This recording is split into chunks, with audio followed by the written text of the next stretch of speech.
So today's big question is, should you go all in or just play it safe and have one foot in? Today I'll be sharing three things that you should consider when deciding whether to go all in or not. My name is Joan, Nwosu, and welcome to the Second Chances podcast, a love journey in black and white. So yesterday was Thanksgiving and we hosted a couple of friends. It was beautiful, it was awesome. And as I sat there just watching everyone having fun, my eyes locked with Davide and he smiled and gave me that boyish wink that he always does. And at that point, I just felt so thankful. Thankful because I decided to go all in and give love a second chance. So you've probably been here before where, yes, you went all in and things didn't work out. So I hear you and I've been there too. But let's consider these three things. Why you're choosing not to go all in. So the first one could be an underlying belief system. A lot of us are conditioned or life experiences has taught us different things. And then we have these beliefs going off in our subconscious mind. One of which could be things like, all good things must come to an end. Or maybe you've heard this one before. Go 90% and save 10% for your sanity. I know I used to say that one. And guess what? I always became insane in my relationships. Yep, you wanted sanity, there you go. But what belief systems are holding you back from really going all in? Why are you choosing not to go all in? What is holding you back? Reflect on that. The second one is one that I really love, which is the self-fulfilling prophecy. So it goes something like, something happens to you, things don't work out, and you're like, I knew it. The fact that you say, I knew it, means that you already had this prophecy. And guess what? The universe your wish is your command. The universe will only give you that which you believe to be true. So if you exclaim, I knew it, it means that somewhere in your subconscious mind, you knew things weren't going to work out. And that's what created situations for things to actually not work out, not the other way around. So we have to be careful with what is in our subconscious mind, what belief systems we have, what we're still holding on, what past trauma is still there, holding the remote control and controlling our love lives and relationships. Be very, very wary. If you have situations where you're thinking, I knew it, then maybe that is an underlying belief that you need to take care of. The third thing I want you to consider is you get what you think about most of the time. So based on points 1 and 2, if you're constantly thinking about what is probably going to go wrong, yes, I've given 90%, but this 10%, when is it going to happen? When are things going to go wrong? When is he going to show his true colors? When is she going to show her true colors? When is this? When is that? If you're focusing more energy on waiting for that to happen, then that's what's going to happen. It's not about what you want, it's about what you focus on, right? So again, you have to be willing to go all in. The equation is 1 + 1 = 1.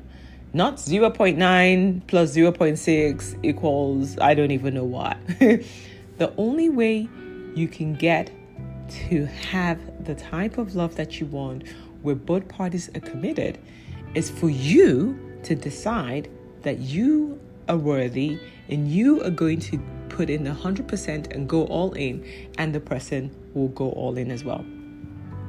But before you start thinking I'm saying go all in with every single person, that's not what I'm saying. I'm saying that yes, do the right things, take the right steps, get to choose the right person, because once you've chosen the wrong person, then it's not going to work. There's no equation there.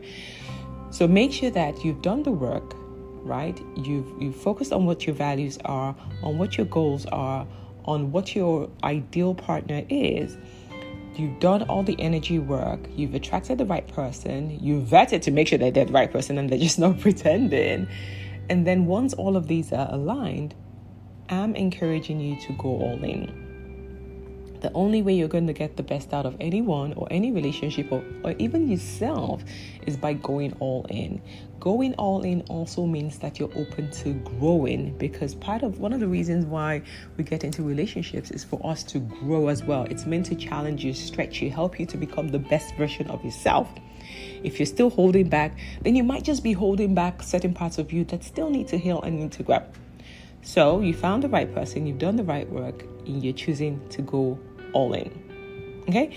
So let me know in the comments, what are some of the reasons why you hold back? I know I held back for a very long time. And even in my previous relationship where, yes, I was really into it, I really wanted it to work, but at a subconscious level, I knew I was still holding something back. I knew I was still waiting for that.